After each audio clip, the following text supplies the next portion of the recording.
প্ৰথমে আমি অসমচাৰী ছাত্ৰ সন্থা লিডু উপশাখা লগতে লিডু চাহ বাগিচা ACMS মহিলা সমিতি আৰু গাঁও ৰক্ষা বাহিনী সকলোকে আমাৰ অসমচাৰী ছাত্ৰ সন্থা মাৰ্কেটা শাখা সমিতিৰ তৰফৰ পৰা আন্তৰিক ধন্যবাদ জ্ঞাপন কৰিছোঁ।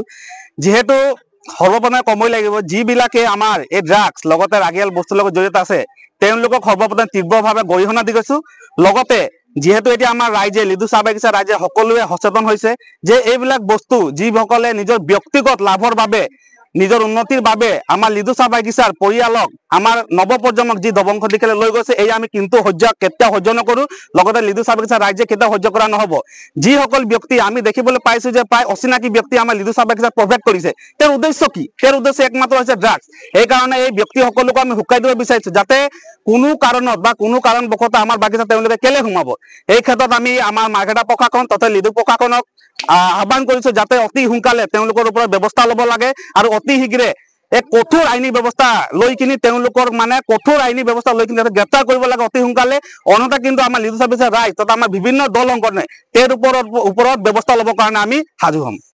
আমি গাঁও ৰক্ষী বাহিনী লিডু চাহ বাগিচাৰ যিহেতু লিডু চাহ বাগিচাত ড্ৰাগছৰ ৰমৰমীয়া বেপাৰ চলি আছে আমাৰ চকুৰ আগত, এইটো আমি গৰিহণা দিছোঁ আৰু লগতে ববৌ খাই যিবোৰ বিক্ৰী কৰি আছে আমি সকীয়াই দিছোঁ। আজিৰ পৰা ইহঁতি পলাই ফুৰিব লাগিব। গাঁও ৰক্ষী বাহিনী এতিয়া আমি শক্তিশালী হৈ গৈছোঁ। এই ড্ৰাগছ ব্যৱসায় যিমান আছে বিক্ৰী কৰা মানুহ আমি কিন্তু খেদাই ধৰিম, খেদাই কৰিম। আজিৰ পৰা কিন্তু ড্ৰাগছ বেচা কিনা সম্পূৰ্ণ বন্ধ হ'ব লাগিব। ড্ৰাগছ বিক্ৰী কৰা মানুহ আৰু খোৱা মানুহ আজিৰ পৰা হুঁচিয়াৰ।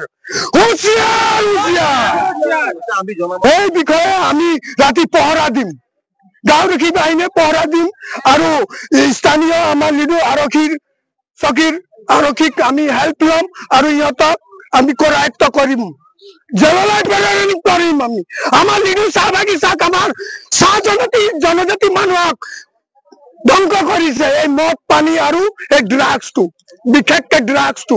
সেইটো কাৰণে আমি সকীয়াই দিছোঁ আজিৰ পৰা টোটেল বন্ধ হ'ব লাগিব ড্ৰাগছ বিক্ৰী কৰা আৰু খোৱা মানুহ। ধন্যবাদ।